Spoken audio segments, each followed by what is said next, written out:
প্রথমে একটি প্লেটে 50 গ্রাম কুমড়োর পুংদণ্ড, 3 টেবিল চামচ পেঁয়াজ কুচি, 2 টেবিল চামচ বেসন ও 2 টেবিল চামচ চালের গুঁড়ো নিয়ে তাতে নুন ও স্বাদমতো লঙ্কা কুচি দিয়ে ভালো করে মাখতে হবে।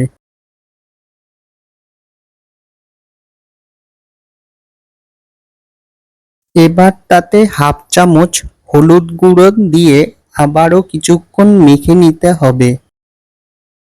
মাখা হয়ে গেলে একটা কড়াইতে তেল গরম করে নিতে হবে।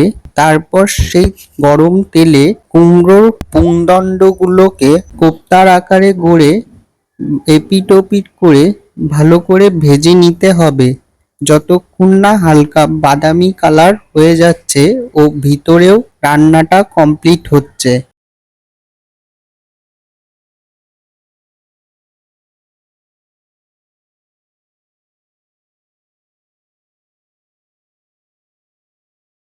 এবার কিছুক্ষণ পর যখন এক পিঠ বাদামি হয়ে আসবে তখন এক এক করে সেই কুমড়োর কোপ্তাগুলোকে উল্টে দিতে হবে।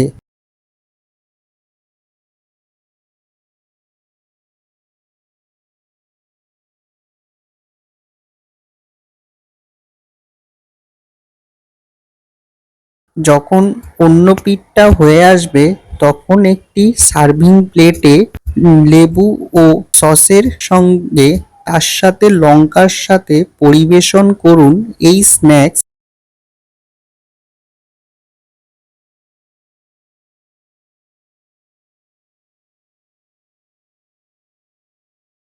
যদি ভিডিওটি ভালো লাগে তাহলে অবশ্যই একটি লাইক, শেয়ার ও সাবস্ক্রাইব করে পাশে থাকা নোটিফিকেশন বেল আইকনটি বাজিয়ে দেবেন।